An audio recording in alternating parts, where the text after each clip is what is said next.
Good afternoon, everyone. Good afternoon. It's my distinct pleasure to welcome you to Nashville and into the inner sanctum to explore the cybernated hive of the digital bluegrass bees.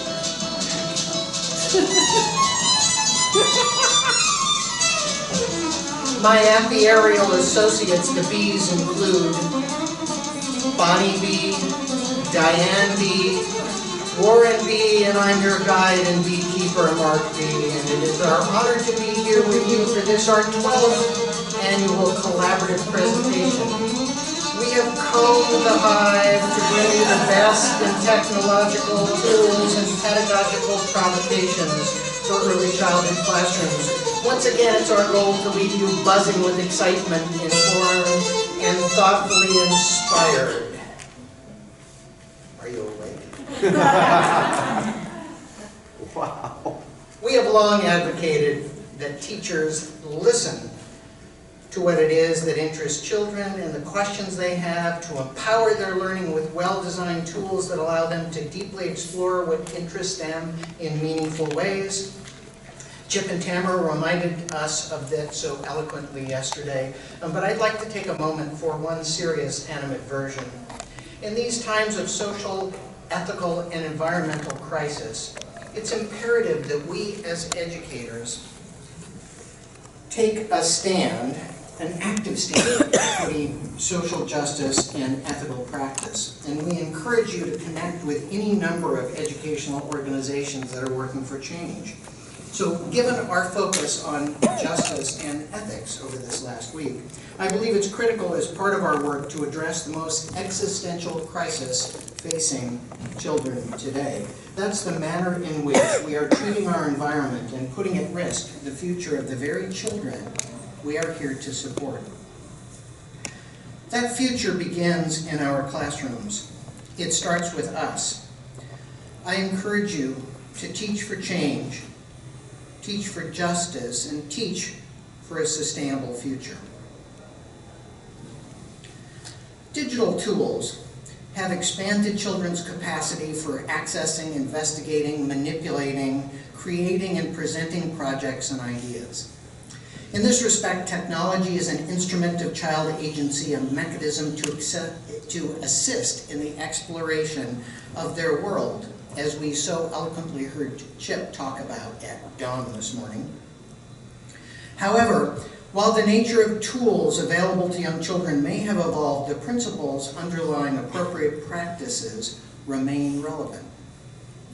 In planning a lesson, designing a learning environment, or selecting an appropriate learning tool, the starting point for educators should be one of mindful intentionality. What are your goals? And this absolutely can include open-ended play. What tools and pedagogical approaches would best support that work? And just because you have the option of digital tools does not necessarily mean they are the best learning option. In determining if digital tools might be developmentally appropriate, educators should reflect on the child, the context, and the content, as noted by Guernsey. Is a proposed tool appropriate for the distinct cognitive and physical abilities, social emotional needs, or aptitudes of a child? Can it foster social interactions? Does it expand on previous understandings, develop particular skills, or simply serve to entertain? Does this tool appropriately fit the learning situation or pedagogical structures that you are designing? Technology is a tool, a category of devices and affordances designed to support our work.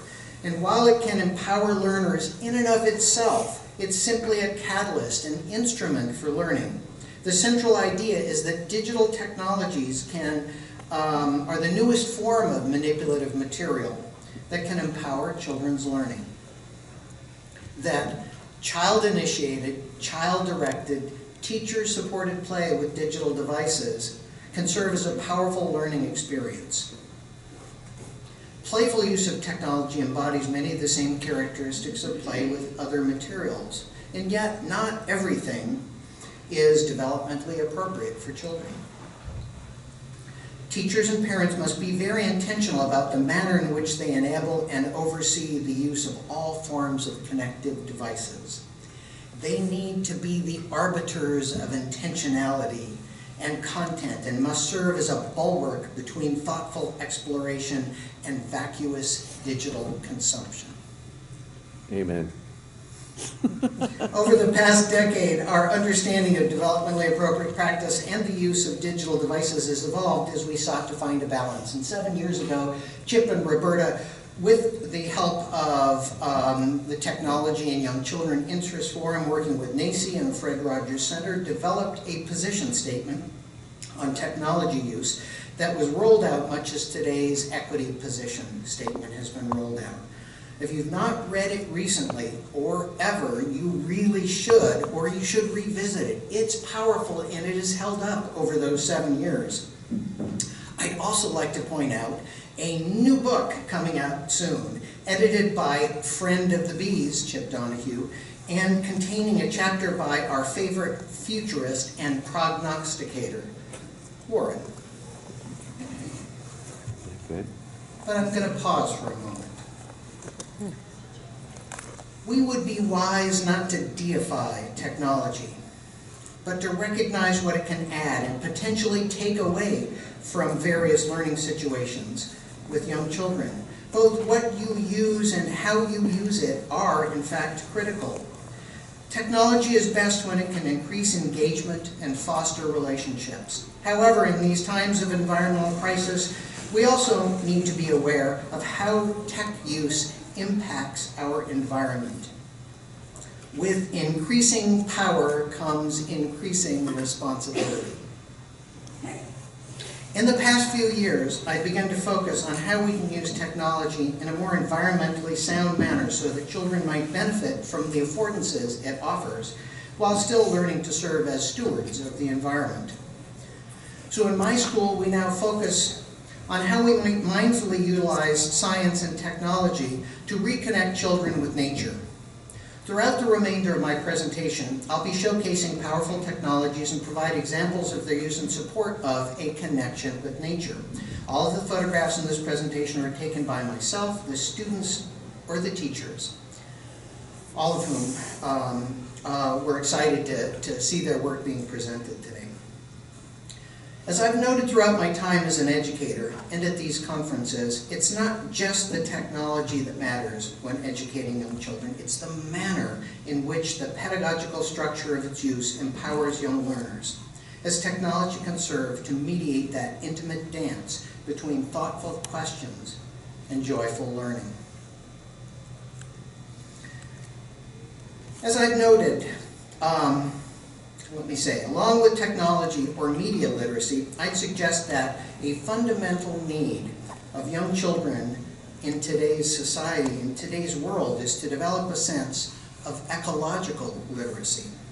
So what I will speak to is my school's attempt to reconcile the two through the use of a range of media to support the development of ecological literacy. I direct 11 educators, 75 children ranging from preschool through 2nd grade at a school I founded outside of Portland, Oregon. It has beautiful indoor learning environments, beautiful outdoor learning environments.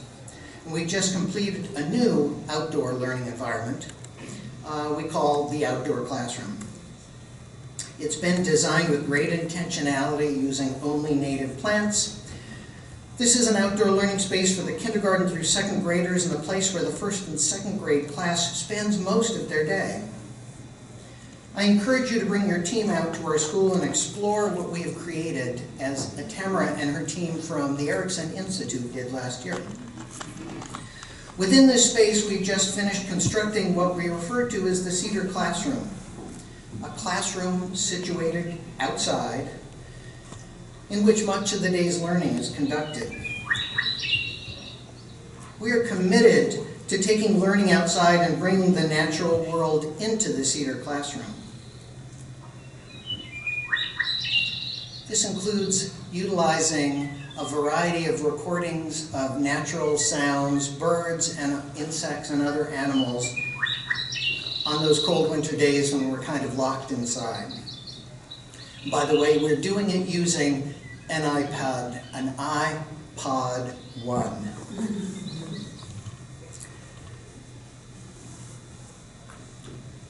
And there, in fact, is our wonderful musical device. Remember these? They're still marvelous. We have come to use these new learning spaces and have begun to observe and wonder about who it is we are sharing this space with, both the plants and the animals. So over the course of the first week of school this year, students noticed footprints in the sand.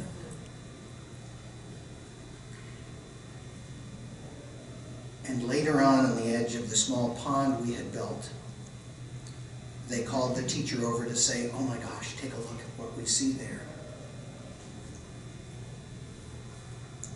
Who is visiting our pond?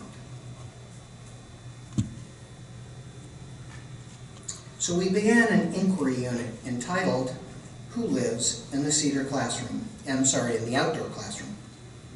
As we began this investigation, we started by working with the children to identify the tools they felt would be useful for this work.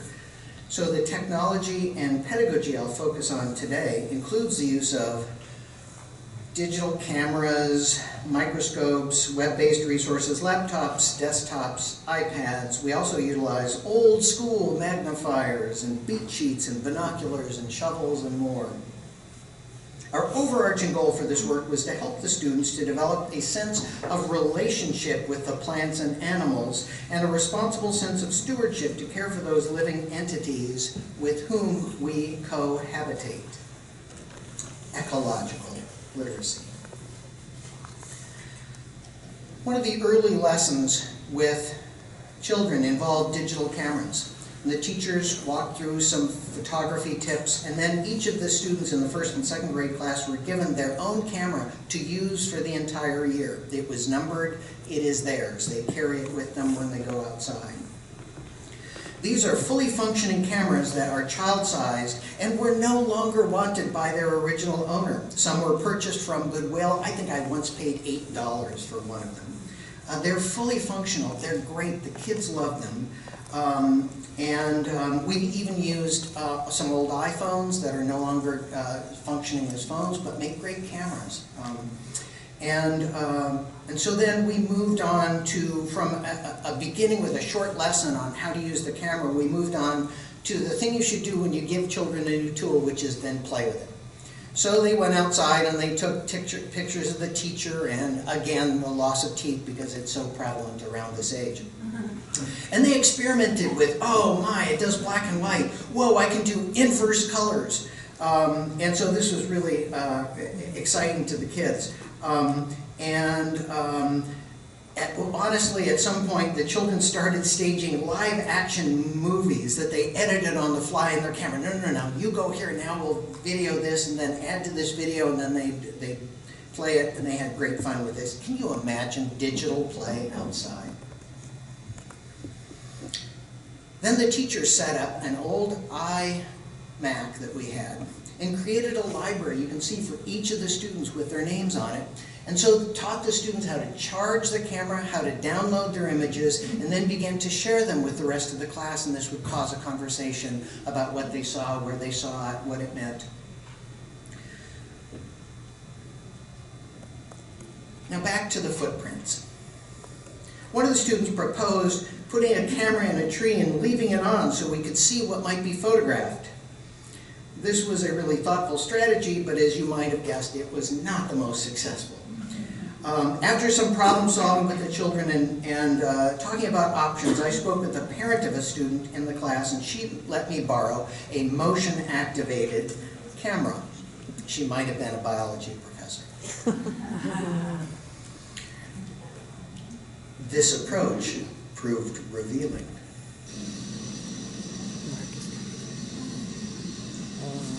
Notice the time, it's 12:43 a.m.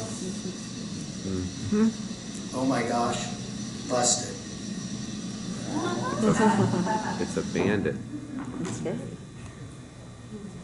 Once we had an image, we asked that biology expert to come and speak to us about animals and their native habitats, and she described the local raccoon population. Now the children were really excited about what else they might photograph. One day a slug was spotted, and while photographing it, the kids found something even more cool. Slug eggs. Whoa. Because slugs are really common in Oregon, we had many experiences with slugs of all sorts. That's right, this is a single slug egg. And the students began to be really comfortable picking up slugs of all kinds, and we have slugs of all kinds in Oregon. Children's observational eyes, now finely tuned, the hunt for other photogenic residents of the outdoor classroom was on. Part of this work, as it is with any place-based inquiry, was to learn about the plants and animals that are native to our area. So this is a great time for the teachers to authentically introduce field guides as a means of helping the children identify what had been photographed, where they lived, what they ate, and develop a sense of respect for the wide range of creatures we were sharing the outdoors with. This included collecting other books that referenced the historical work of the native peoples who had originally resided in the area. After raising praying mantises last year, it was no surprise to find them still living in our gardens. The students have been fascinated to interact with the only insect species in our shared garden that can turn its head. However, it was really disturbing to Tilly when she found one that had been squashed on the road. She shared her photograph and her concerns about how to care for the non-squished mantis that remained in our garden. This is where the microscopes came in really handy. Looking up close at its body parts, and in particular at its translucent wings, was captivating for the students.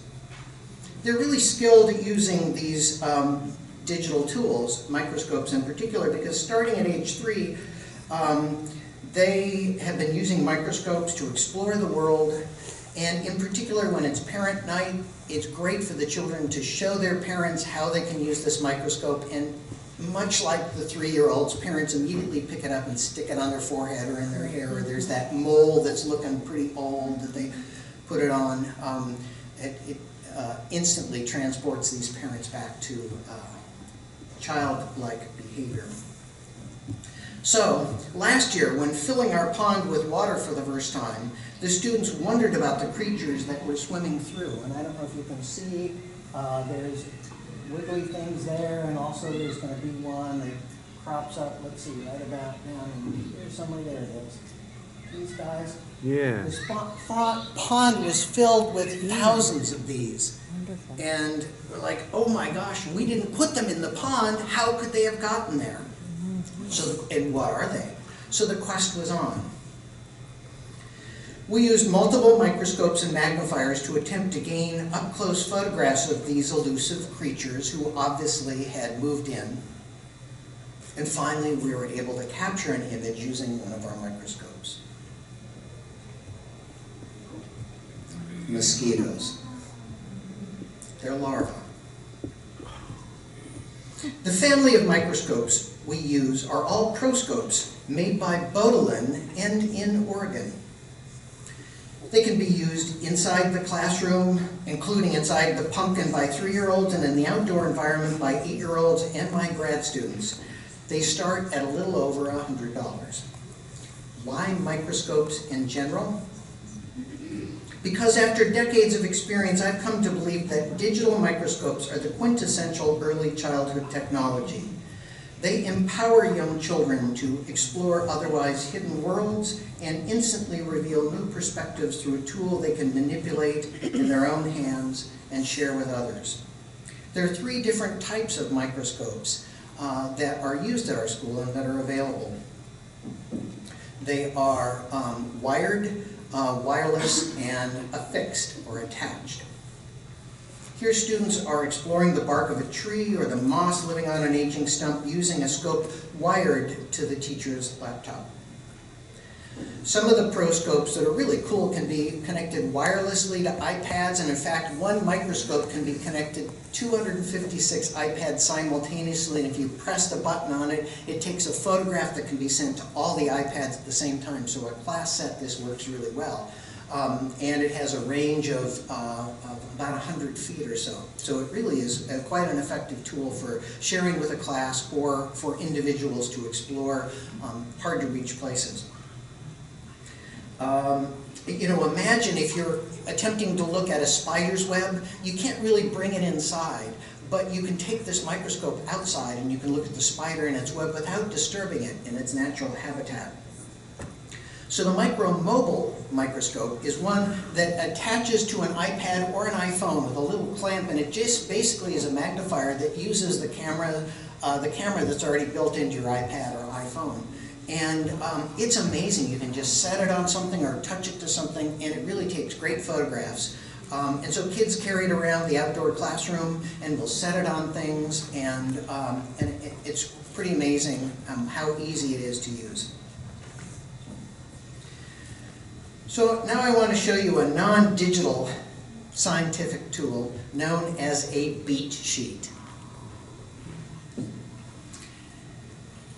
This is a fabric net designed to collect insects when a branch is shaken or beaten. So if you want to know what's living in a branch, who we are sharing this branch of our classroom with, the beat sheet is held underneath it. You shake it, the insects fall off, and then you can bring in your magnifiers, magnifying glass, your cameras, and take great photographs and really explore in great detail what's on it, and then you simply sort of shake them back onto the branch when you're done with them.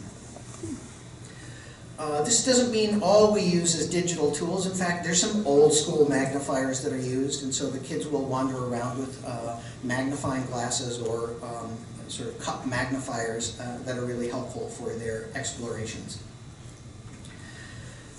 We also began to explore the plants with whom we shared the classroom through beginning with a biologist. And this biologist who returned talked about the invasive species that were already coming into the classroom. Even though we'd only planted natives, there were some invasive species who were in there. She talked about the number of species, where they are located, and then we began to explore the plants. So the questions the kids came up with, and some mentoring by the teachers, is how far do roots grow, how many leaves, how tall they are, all these really interesting questions. And then each child was assigned or selected a plant that they become the expert of. And so they went out to take photographs of this plant and to document it. And so they would do this in teams, working together with cameras, sometimes alone. And they took some really good pictures of the various elements, the seeds, the cones, the leaves. And again, we brought these to that iMac and set up that library so that we could explore the variety of photographs that were there. Then these scientists, and we don't study science, they are scientists, these scientists went out and they started measuring the plants, sometimes the height, the width of some of the larger trees. We have western red cedars and Doug firs, as well as a variety of other kinds of plants that are there. And so we used sort of every manner of tool that was possible. We also, the students started recording using speech to text, recording stories about their work and their observations that were there. We used apps like iNaturalist to connect and upload our data, LeafSnap, which helps to identify what particular plants are. Those are really inexpensive and free apps that are available. So students also collected leaves and documented the condition of their plants, adding this to their notes. They were doing the work of scientists and in fact contributing this to the scientific database. So it was really cool as well to bring these leaves up to a digital microscope and look at the different structures of the leaves. In fact, they were fascinated with the idea of a stomata, the sort of the breathing apparatus of a leaf. And so the quest was to see if we could actually find a stomata. We have not been able to yet, but I'm in connection with some of the microscope folks as we're looking to get a resolution that will help us. And then each child documented their plants in a variety of ways, including sketching, the plants that they were looking at, and sometimes they would paint the plants. And so we had, and this is a 6-year-old sketch and painting, we look at scientific drawings and talk about how important the detail is and help them recognize that what they draw and what they write and the stories that they tell are all really important as scientists to be as accurate and authentic as possible. The next step in our project to understand and document who lives in the outdoor classroom will be to compile the writing, the drawings, photos and videos, the measurements, the digital storytelling, and I've talked at that at previous conferences and really don't have the time today. And we're going to put this all into a QR accessible database. So each student's plant and each animal can be accessed. And so as people come in and take a look at the classroom, and as children want to learn about the other plants that others are experts on, or the other animals that they are expert on, they can access this with their iPad or phones, or when we have when parent night, when parents can come in and see the portfolio of their children's work, they can really access all of this through these QR codes.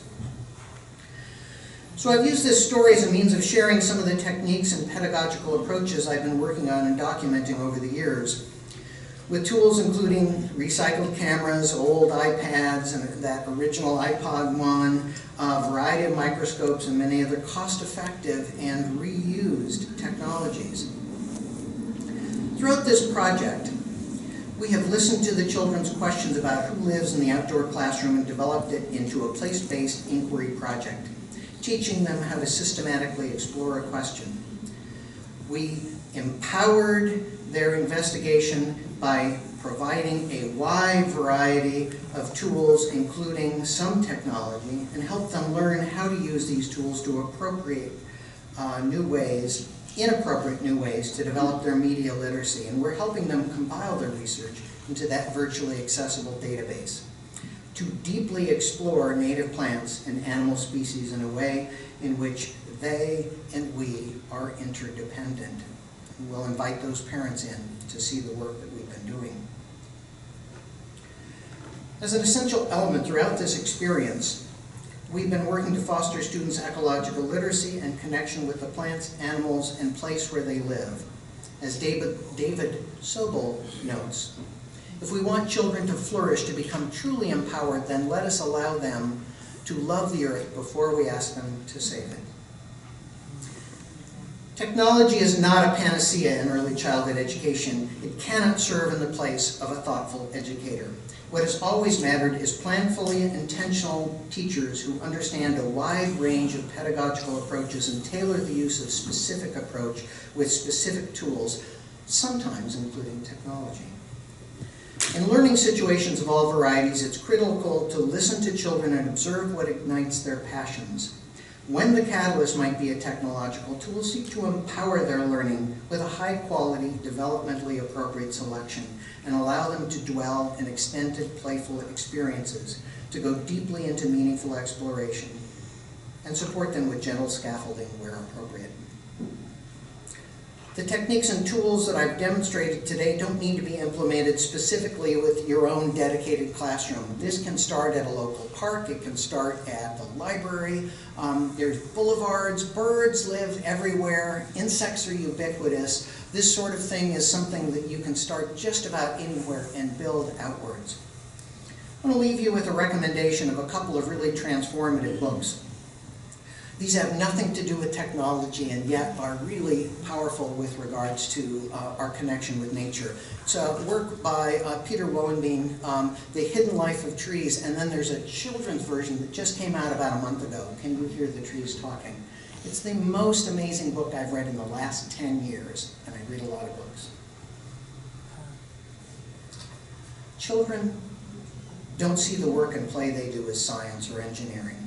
They simply view the world with wonder and ask why, and explore what happens if. We know how fragile our planet is at the moment, so there has never been a more critical juncture to learn about the plants and animals in the place we call home, and to work tirelessly to foster the ecological literacy of this new generation. Through teaching, we can change the world. And with all due respect to Neil Postman, the late Elijah Cummings often said, "Our children are living messengers we send to a future we will never see." Let us do all we can to make sure that that future is the best it can be. Thank you. Wow. We quit. We can't touch that. No. I'm going to shift a little bit in terms of what I talk about because my job responsibility is a little bit different. So what I'm going to spend the next couple of minutes talking about is some intentional techniques of using technology beyond the classroom. And I want to remind you, as Mark so ably talked about, that the Technology in Young Children position statement is always a tool that we can use to frame any discussions about how we use technology. So developmentally appropriate practice should always guide the selection and use of technology, no matter what the setting, whether it's an indoor classroom, an outdoor classroom, a library, or in the case that I'm going to talk about, the hospital. We need to select technologies that are developmentally appropriate, that support those playful interactions, and that take into account the child, the content, and the context.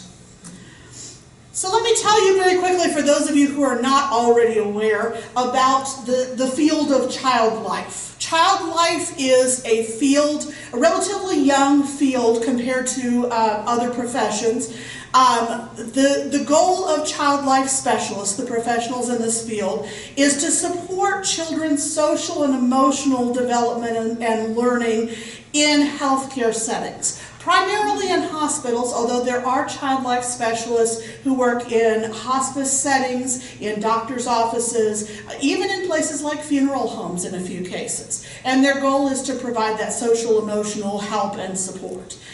They're using play-based, developmentally appropriate activities for things like pain and stress management, preparing children for and supporting them through medical procedures, to help them build that coping and those problem-solving skills. So the kinds of technology that Child Life uses vary a little bit from place to place. There are hospital settings where Child Life specialists don't use a lot of technology. But more and more, as technology has become a part of our experiences with children in the world, it has become a part of the Child Life world as well. So there are cases where Child Life specialists are using technology for what we call in the Child Life world normative play. Play that is as much as possible like the play that children would hopefully be doing if they were outside of the hospital. Technology is used a lot for social emotional learning. As I said, preparation for procedures, supporting children, distracting children during procedures, connecting with other people both within and outside the hospital. And really a big goal is to help children master the unfamiliar and often very scary environment of the hospital. And then expression of feelings is also an important use of technology within the hospital. So when technology is used for normative play within the hospital, there are some benefits and there are some challenges. I put the benefits in green, the challenges in red to make it easy. Opportunities to experience play not always available in the hospital. Technology can be used to transport children to other settings, to bring in tools that might not be possible to bring in the hospital itself. It's also a tool that is readily available, and honestly within the hospital, the fact that it is easy to disinfect compared to other kinds of materials you use with children is a very important consideration. The spread of germs is not a trivial issue if you are in the hospital, especially with children who have their immune system compromised. Some of the challenges in using technology for play in the hospital. There are places in the hospital, particularly acute care units like the emergency department, like outpatient clinics, where there's a lack of time for real reflective use. The patients are in very briefly. The child life specialist may spend 5 or 10, maybe 15 minutes with them, and they have to make extremely quick decisions about what am I going to offer to this child and what am I going to make available. So there's not a lot of time for deep reflection for deep understanding of the child's needs, interests, and so on. And so sometimes that can lead to challenges as far as selecting technologies that may not be the most developmentally appropriate tools for the case. It also runs the risk of becoming a go-to activity because it's something that's familiar. Children know iPads, they know phone apps, things like that, and in some cases that's what they gravitate toward because it is so familiar. So child life specialists, like early childhood educators, need to be reflective and thoughtful in terms of how they're using these technologies. I want to talk just a little bit specifically about using technology for distraction. And this is a topic I've talked about in these presentations for a couple of years, but it's worth repeating. It's one place where the child life world in some senses is different from the early education world. In early education, by and large, we view distraction as something that's negative. If a child's engaged in an activity and they become distracted, they're going to miss an opportunity, they're not going to be able to complete an activity, they're not going to engage as deeply as we would hope. In the hospital, there are places and times where distraction is not negative. We talk about different coping styles. Some children and some adults are active copers when they're dealing with something that's scary, dealing with a procedure. You can think about yourself and think, if you were right now having blood drawn, would you want to watch? Or would you want to look away and not watch? If you want to watch, you're an active coper. If you don't want to, then you're more likely to be an avoidant coper. For avoidant copers, distraction is one of the great ways to reduce anxiety. And when you reduce a child's anxiety during a medical procedure, the whole procedure goes more smoothly, they're less likely to resist, their blood pressure's not going to go up as much, their heart rate's not going to go up as much, and so physically and emotionally it can be effective. And there are tech and non-tech tools that can be effective for distraction. Without technology, these are some of the really common tools child life specialists use. Books, particularly things like I Spy books, Where's Waldo books, that give the child something active to do. Etch-a-Sketch and other kinds of activities like that. Blowing bubbles, especially for very young children, engaging them in watching the bubbles, trying to blow the bubbles, trying to pop the bubbles. Sensory tubes, sensory jars, sensory bottles can all be good distraction activities. Sorry. Within the realm of technology, the most common distraction tool is the iPad or other tablet. Again, because they are relatively easily available, they're easy to clean and disinfect. I included on this slide a picture of a stand that is used in some settings. There are places where the child life specialist can hold a tablet or the child can hold it and be engaged with it. There are places where either the child's immobilized, the child needs to lie completely still for the procedure, where they're not going to be able to hold the technology. So something like a stand may be an effective thing to place it in the child's line of sight and to enable them to still engage with the technology. Another more and more common distraction tool in the hospital is virtual reality. And there's been some really good research showing that virtual reality can be very effective in removing the child's experience of pain. I'm not going to play this TED Talk, it's about a 10-minute TED Talk, but this particular TED Talk talks about this burn patient that's pictured here who used virtual reality to get through dressing changes. If you've not had experience with burn patients, having those dressings changed is the most painful thing that they go through. And this child was able to get through them without medication, without sedation, through the use of that interactive virtual reality. And then there are other kind of interesting forms of technology. This is a Vecta mobile sensory station. There are different types of these. They have lights, they have sounds, they can project, they can, you can see the little boy on your left has some little light threads that he's playing with. And the nice thing about this kind of station, it's on wheels so it can be moved from place to place, and the experience can be customized for the child. So if the child really needs something quiet and soothing, it can be made soothing. If they really need something bright and flashy to really distract them from what's going on, it can be made to be in that, made to do that as well. Here's my favorite new interesting tool that's being used. This is my special Aflac duck. You can imagine who has sponsored the development and the distribution of these. They are, what they're calling them is, it's a social robot. And they are being distributed through certain children's hospitals to children with cancer.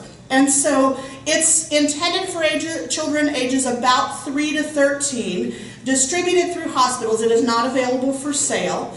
Some of the things that the duck does, it responds to touch. When the child touches it, it makes sounds or it vibrates. It responds to music. If it hears music, it dances.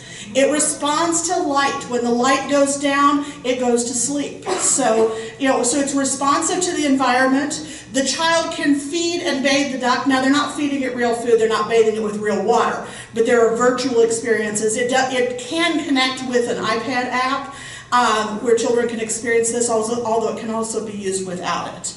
It can be used to share feelings. It comes with feeling cards that if the child taps it on the duck's chest, the duck reflects that feeling. So sometimes for children, communicating how I'm feeling is hard, but I can tap my duck, and my duck can tell other people that I'm feeling sad or scared or happy or excited.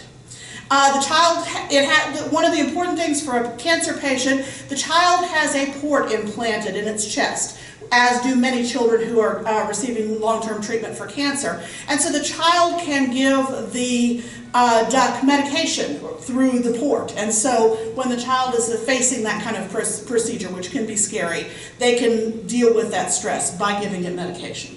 And the other thing that's neat about it, it's programmed to recognize other Aflac ducks. So if the child is in the hospital and two children have ducks, and the ducks get close enough to each other, they'll quack at each other. And then part of the idea of that is to encourage the children to stop and interact with each other and reduce some of that social isolation. So I have a quick video clip just to show you the duck in action because it's kind of worth seeing.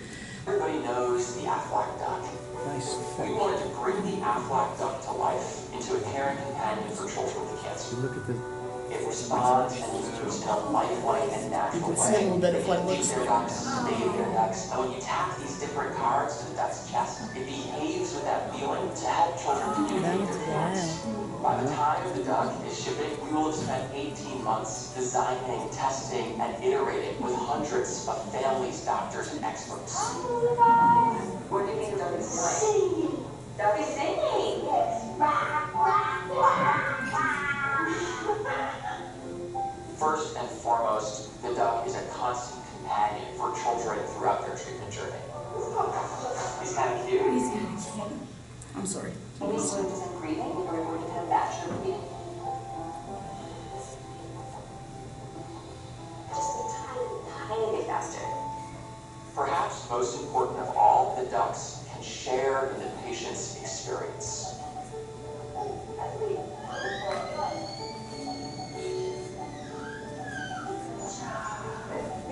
That was a port access.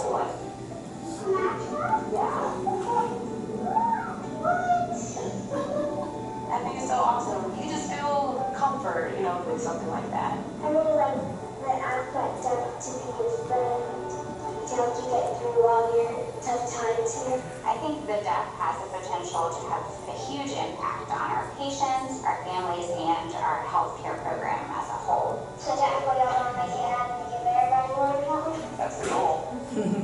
If she has something to sit with her, something big, take her through it. A friend that will always be there. They would help a lot of kids.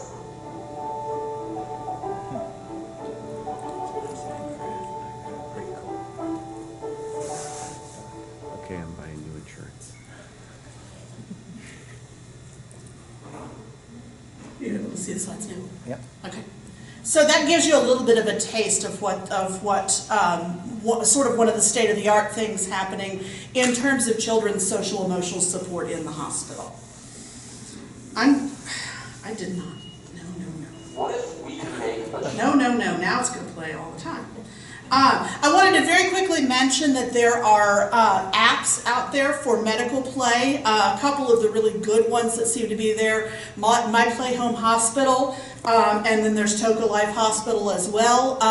Both of these are very open-ended. There's no programmed script you have to follow. You can move throughout the hospital, put on a hospital gown, push a child on a gurney, and so on. So these are good opportunities to explore what the hospital's like. A lot of hospitals, including Children's Healthcare of Atlanta, which is closest to me, are using telepresence robots so that when children are not able to be physically present at an event in the hospital, they can send this robot to the event and be a part of it virtually. That's another technology that's being used a lot. There are lots of practical issues with tech use in the hospital. Well, the one that I want to point out, a lot of them look very similar to some of the issues in early childhood. The big one is equity. Unequal access to technology is as much an issue in the hospital as it is in early childhood. And all of us working in this technology space with children need to pay attention to these equity issues and how do we ensure that all children, not just those with financial resources, have access. Intentionality is key to using technology in the hospital, just as it is in using technology in the early childhood classrooms. It needs to be intentionally selected, used purposefully, child-directed based on what the child or children need, and used to empower meaningful learning. So there are connections between early childhood education and child life in terms of opportunities to use technology as a learning tool and as a tool to support social emotional development. So with that, I'm going to turn it over to Warren to share some other resources.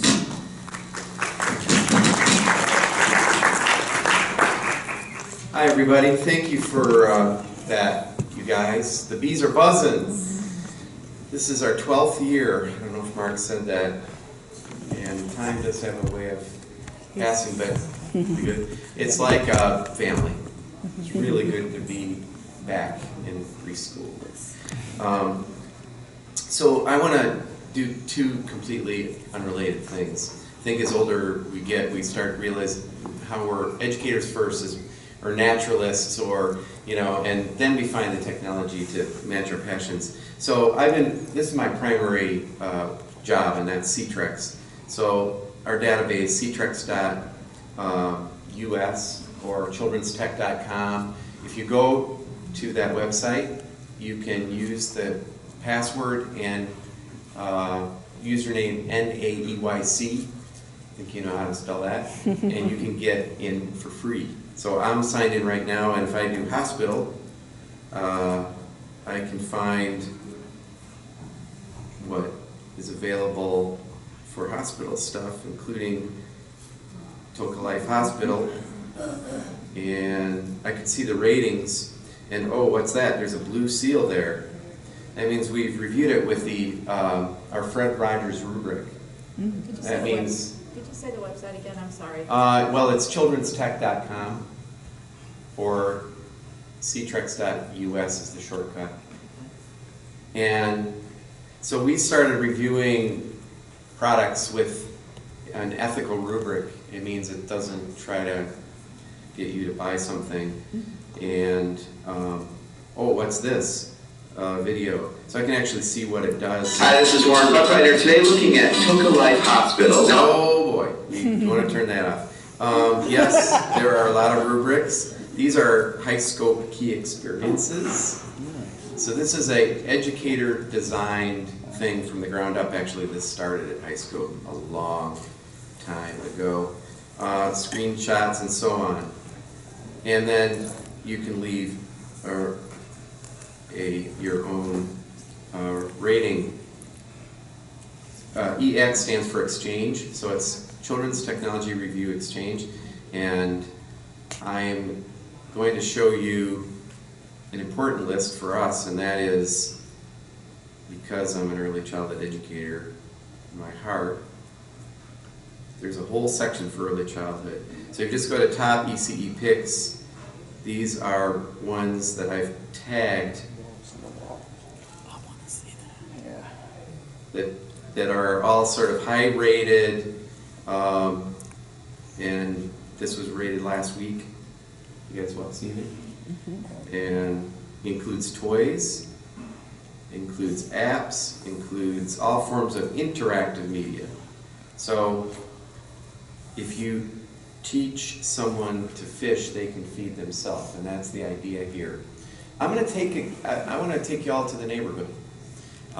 So I've been working for quite a while with the Fred Rogers Center, so long that they finally made me a senior fellow along with Chip, and that just means literally old person senior fellow. And you know, the thing about Fred Rogers that a lot of people don't understand is that he really had a PhD level in early childhood development. I mean, he studied with the best, and if you count that toward a postdoc, a typical postdoc at what he was doing, he layered early childhood over his ministry and over his piano. And so those were his 3 degrees. And so I got permission to take a group of undergrads to Latrobe to find the original neighborhood. And we took pictures as we went. So we found some of the source materials. And if you've never been to the Fred Rogers Center in Latrobe, Pennsylvania, where Fred grew up as a child, go there and you can see stuff like this. Can you see the smile faces? That's the original song that he penned, not on notation paper, folks. He used an old notebook, and that's where the song came from. So this is the class that I teach, and I did it as an experiment, and now I'm in my 3rd semester, and it's really been amazing to introduce college undergrads to the methods of Fred Rogers. So who was Fred Rogers? This is from the documentary, and I'm gonna just, yeah, here we go. That's Fred playing. It's really important. Come on over a minute. I just had some ideas that I've been thinking about for quite a while about modulation. It seems to me that there are different themes in life. And one of my main jobs, it seems to me, is to help through the mass media for children, to help children through some of the difficult modulations of life. Because it's easy, for instance, to go from C to F. But there are some modulations that aren't so easy. For instance, to go from F to F sharp, you've got to weave through all sorts of things.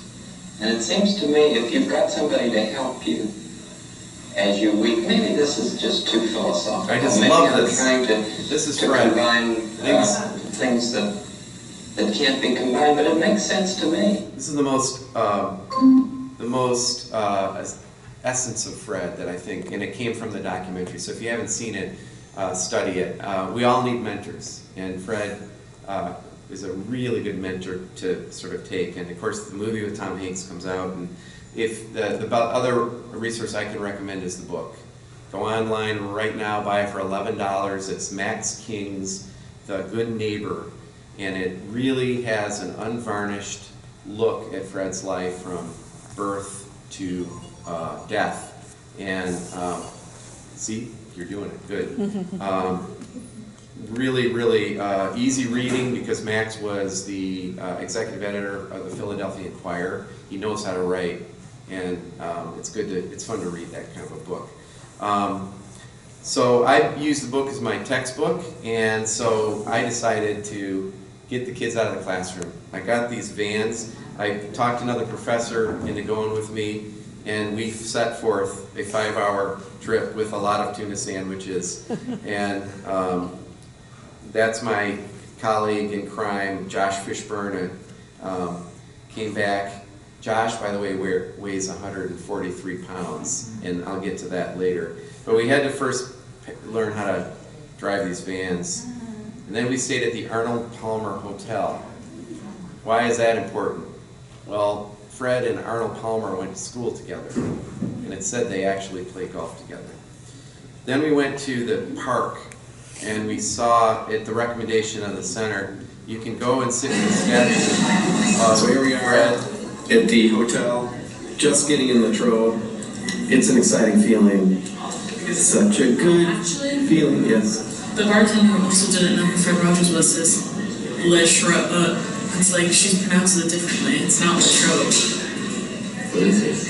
It's like Latrobe. Yeah. Smart aleck kids. You know, you try to tell them a few falsehoods and they catch on it. So then the next challenge is we need to find the actual home where Fred grew up. Now it's a private residence, you're not supposed to go there.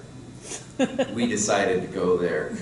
So we got the address off the internet, and we had a picture of the roof and saw that it had 2 chimneys. We used Google satellite view, and we zoomed in, and we drove down, and bam, there is the house. So that's the actual attic where Fred played with puppets when he was a child, a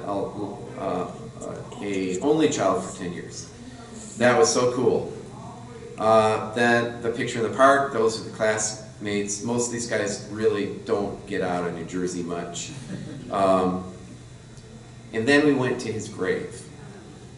This was the most amazing thing because it was just before Halloween, and I took a bunch of undergrads into a cemetery at dusk. If you want to get a student's attention, highly recommend it. The gates closed behind us when we drove in. Mr. Buckleitner, Professor Buckleitner, Fishburne, can I have my phone back? That kind of thing. So if I can find that spot. You can see that this is a very peaceful place, and the people have left notes. This is obviously a child's note. I'm going to leave it all just the way we found it. And we've also noticed people have left coins.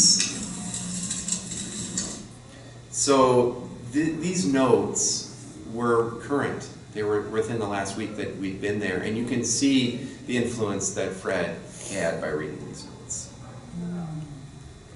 Then, of course, we had to try the pizza. They have square pizzas there. The students were quite befuddled by that, and I had to say, please don't comment on the pizzas. It was a fun cultural experience. Monday morning, the Fred Rogers Center. This is where you need to go. So this was the center that Max King worked with Fred in his final years of life to make. Fred never really saw it completed, and we were fortunate enough to get full access to the archives, and they let us look at the scripts of the show, and that's Roberta Schoenberg, who worked to write the position statement with Chip, and the staff here. They were so generous to us. And we went downstairs, and we actually got a chance to do some interviews. Yeah. And play Fred's piano. Most anime song can do. No, I can't. Not on this. Any other piano, maybe. One other thing that is the same day. He was really nervous.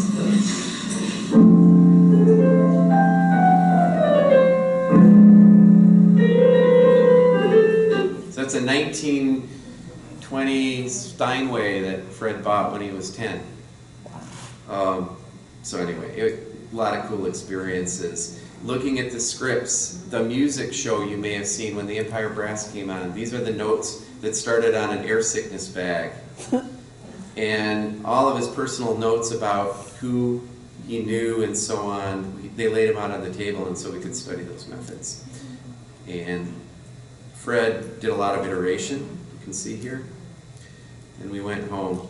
Now what we brought back, I want to share with you some things about Fred is he wrapped his education around his life, not the other way around. And I think a lot of students get confused and kind of go down a path. He started with music, became a minister, and then really dug into child development. He collected quotes, and this is a practice that we can all take.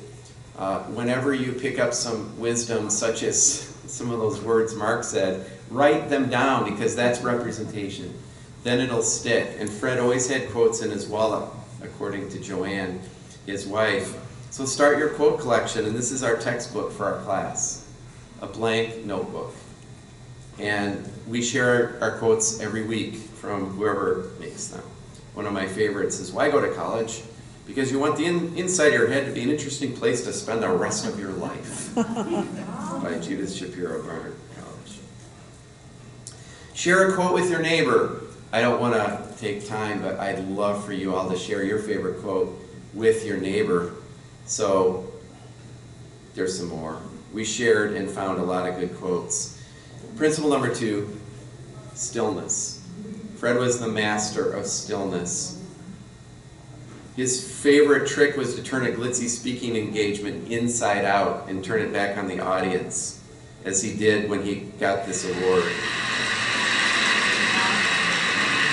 Ladies and gentlemen, the best neighbor any of us has ever had, Fred Rogers.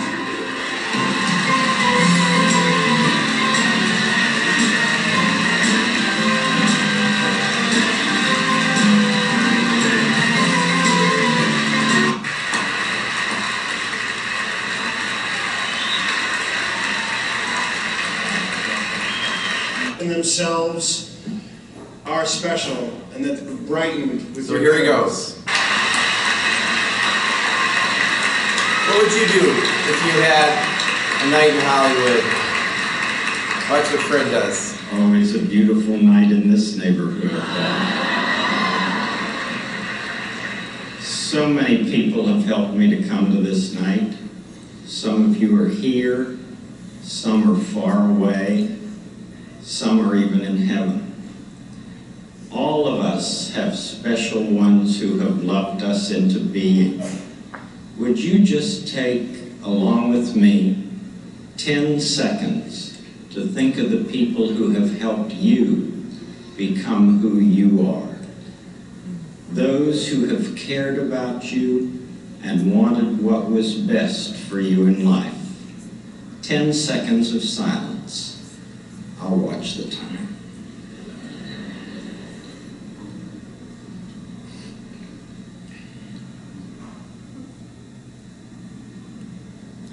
He had superpowers. His ability to harness silence, was, I want to see that puppet think. Jim Henson understood the power of quiet. It's not when the puppet moves, it's when the puppet doesn't move that gives it life. What is essential is invisible to the eye is one of his favorites.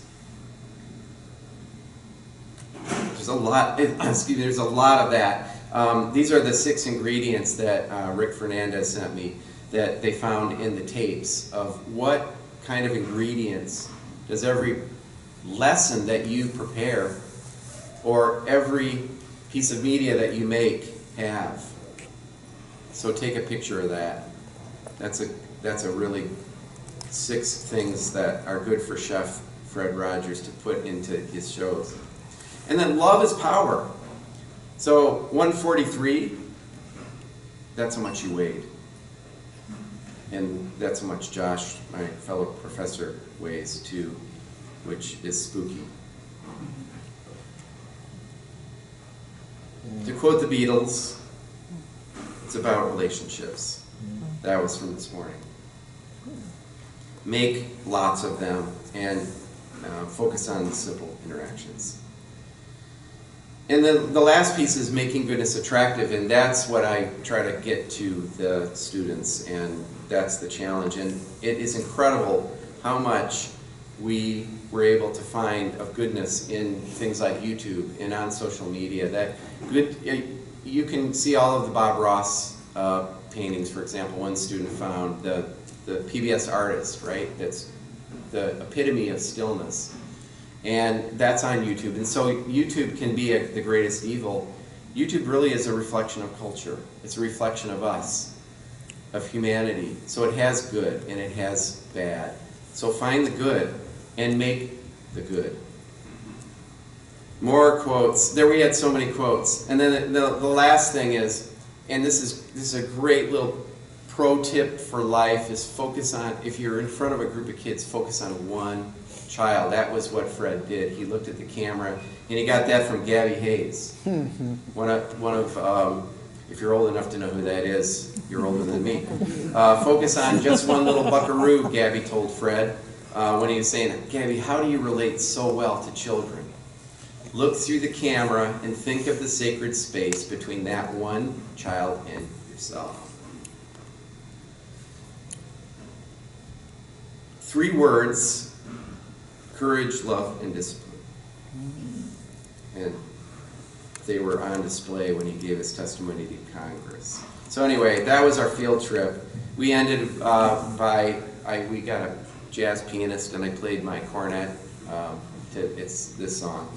It was a blast for this mini lecture, but highly recommend this class. Putting it together, I'm going to put my syllabus up so that any other teachers can start to get this message out there.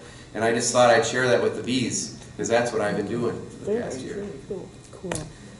Bonnie?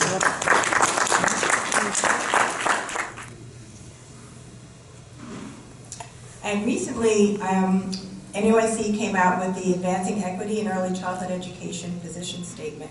And some of the stories I want to share today really try to connect some of those ideas with technology use.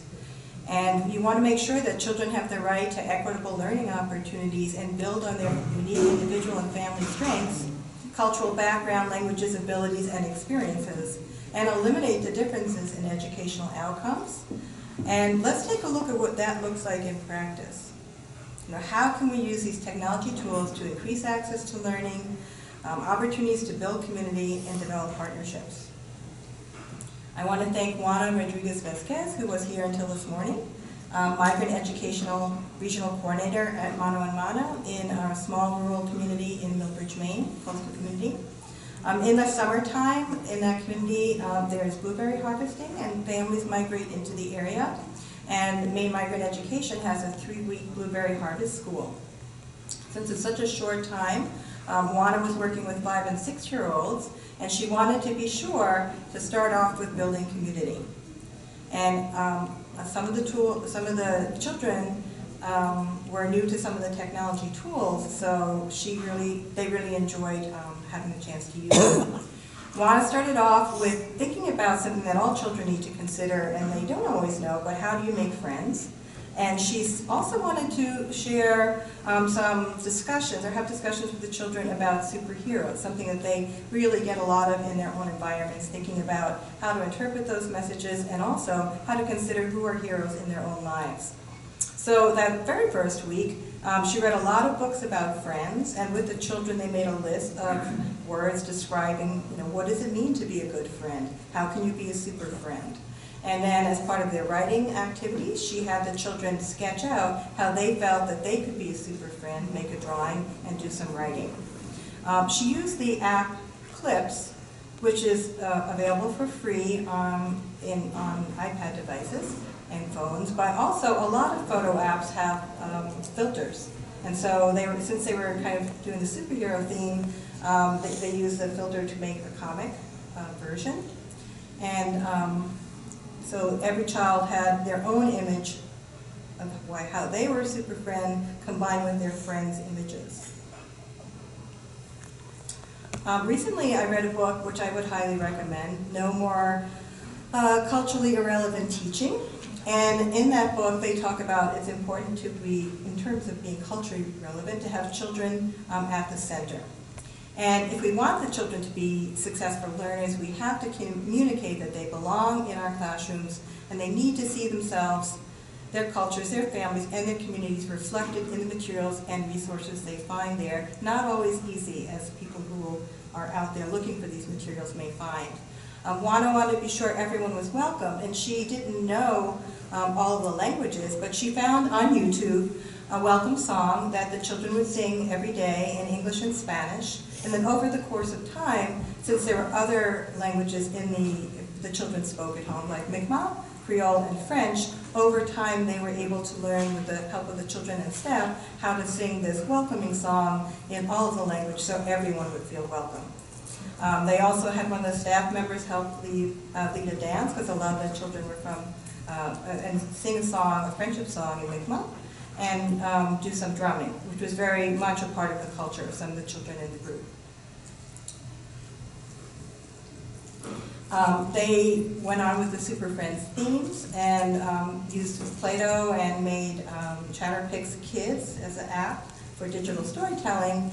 And the children started off, because some of the children hadn't used the iPads before, they started off with taking pictures and quickly, were mastering that ability to take photos of their own work. And sometimes less is more with introducing apps. Instead of introducing tons of apps, she introduced a few ones that could be used in many situations. And this child had made 3 Play-Doh friends, and as she started to get more fluent with how the app worked, her stories got longer and longer. Hola amigos, estoy feliz! Okay, hello friends, I am happy. Another second week, they wanted to also think about the qualities of superheroes, and they really are tons of messages that they're surrounded by with Marvel and superhero characters. And they read other books, and they also found this book, which they read, Sometimes I Feel Like a Fox, which introduced the idea of powers and feelings, and it was an Indigenous and First Nation story. And the book I recommended to you before had some quotes and information that the Cooperative Children's Book Center documented that of all the children's books published in 2015, only 0.9% were about Indigenous and First Nations people.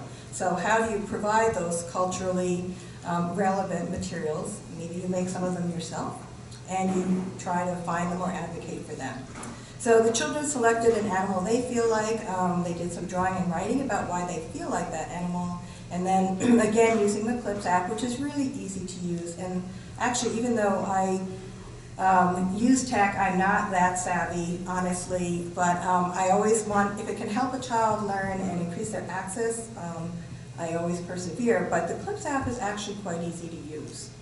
And so they put that all together, and the children were able to see everyone else's stories.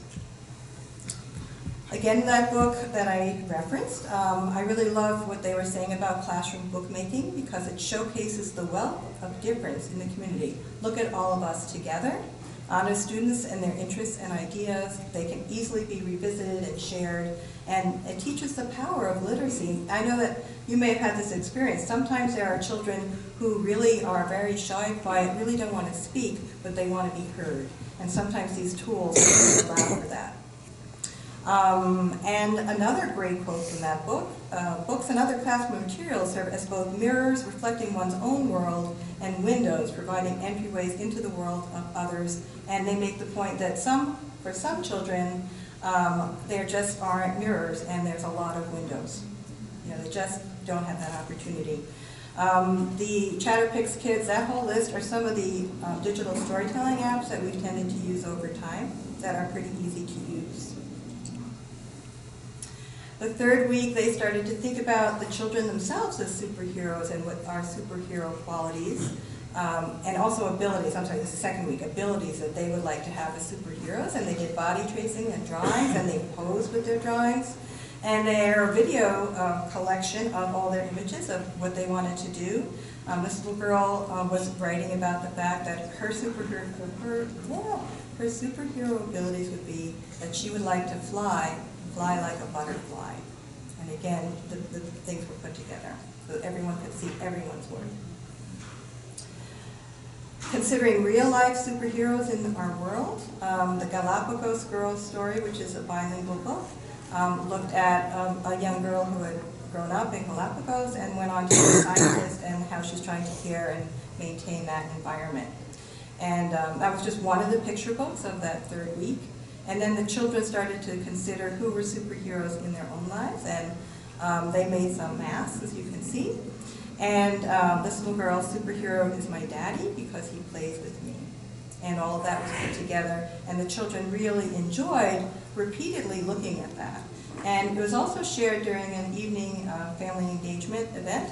And parents were so amazed at all the technology that children were using, and they really wanted to learn more about that. Mark, how do we always do this? You did slugs, snails, okay, great. So on a nature walk, it wasn't all about superheroes, out in the yard, the children found some snails and were very intrigued. And a digital literacy piece is how do we find answers to our questions? And that was discussed with the children. And they did an internet search. They did a KWL chart, what the children know, want to know, and what do we learn. And one of the things they were curious about is how long do snails live? And they did look on the internet, but they also wanted to look at books. And actually, their classroom library had a lot of nonfiction books, but they didn't have any about snails. And so they turned to EPIC, which is an online library that schools can use, and found several books about snails, which helped them. They used the internet to figure out how long snails live, and actually they had made predictions, and everybody's prediction was wrong. When you talk about the position statement, one of the comments was to eliminate differences in educational outcomes. How do we know how many children's families really will know how to guide them through an inquiry search, and can we build that into some of what we're doing and discussing with families? Okay. Snail explorations. I was with the group only for the first week. Okay, I was very happy to spend time with Juana and the children, and then I went off because I have family in London. And lo and behold, there was a really big snail in the patio. And we started to talk, Juana had started to talk with the children about mail. Now, a mailbox is almost a historical item in a way. I mean, we asked the children, do you know what this is and what it's used for? And some of them did. And actually, in another classroom later on, we asked, what is this? And have you ever gotten mail? And actually, I think it's more like Amazon packages that the mailman gives them, There really wasn't a whole sense of receiving and sending mail. We talked about snail mail versus email as part of a digital literacy piece, and said, I'm glad, and I sent them a provocation. I said, okay. And they had taken a small video of the Maine snails because they wanted to release them and they could get in close and learn about pinch and zoom. And if you don't have the digital microscope possibility and you pinch and zoom, you can really still get some fun stuff. And so I said to them, what do you notice is same and different about these snails? And what do you think this snail is doing?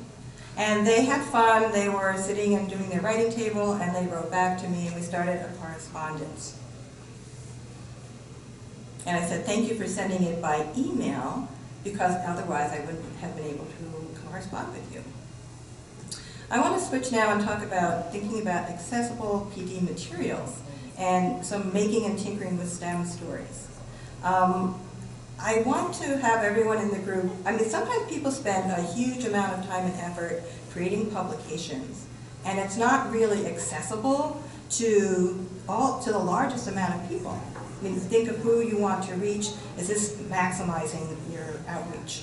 And I would kind of suggest that people start to consider that in any environment that you're in, is the idea of accessible messaging, and what are people's communication preferences, which is partly why a lot of times people are looking at things like Seesaw and other ways to communicate with families, because paper notices may not work. There's a variety of formats for sharing information, and one thing I applaud or appreciate that NAEYC did about making and tinkering with STEM is that they had published a book that's very readable. They had published articles, blog posts, social media, used NAEYC Hello, having an author talk from Kate Harriman, who wrote that book. It has a free webinar here at the conference. There are workshops, online modules. Remember, there's a kind of almost a hidden benefit that I've never actually tried before, but is available if you get a certain tier of membership.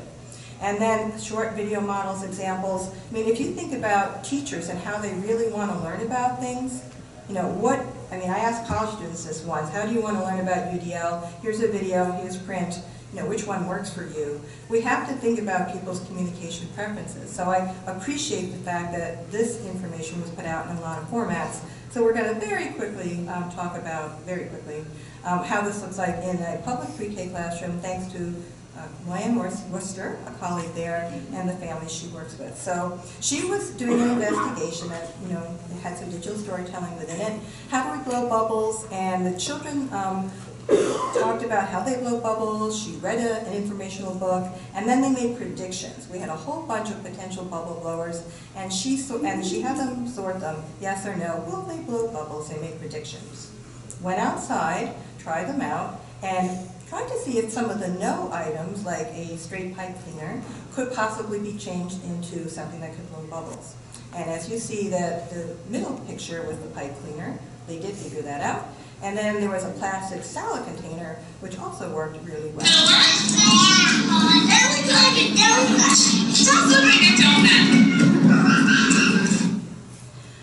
She had the children discuss which were their favorite bubble makers. And they also used the markup tools that you can have for photos to think about why they liked their favorite bubble maker and where the bubbles came out of. And this little girl, and sometimes they went to the table, they were inside, they were trying things out, as they do. And this little girl on the right, she was liking the bubble maker that had all the holes, and you can see with her making and tinkering design that that's the kind of bubble maker she created. A lot of these different stories were shared in this classroom using Seesaw, which is a digital portfolio app, and that way families could really see how the children were making these bubble makers from recycled materials. They came into problems, and they had to find solutions like any inventor does. The one little girl's, bubble maker, she had 2 tubes connected, but there was no hole, so the air could go through. She had to figure out how to fix that, did success, the bubbles come out. And another little girl was trying to make a turtle bubble maker, and all the limbs fell off of her turtle body because she had to learn how to work with materials, which is what you do when you're making and tinkering with STEM.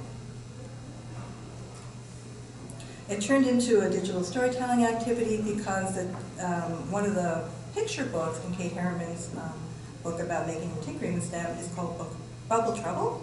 And in it, a baby is stuck in a bubble and it goes on a really big trip.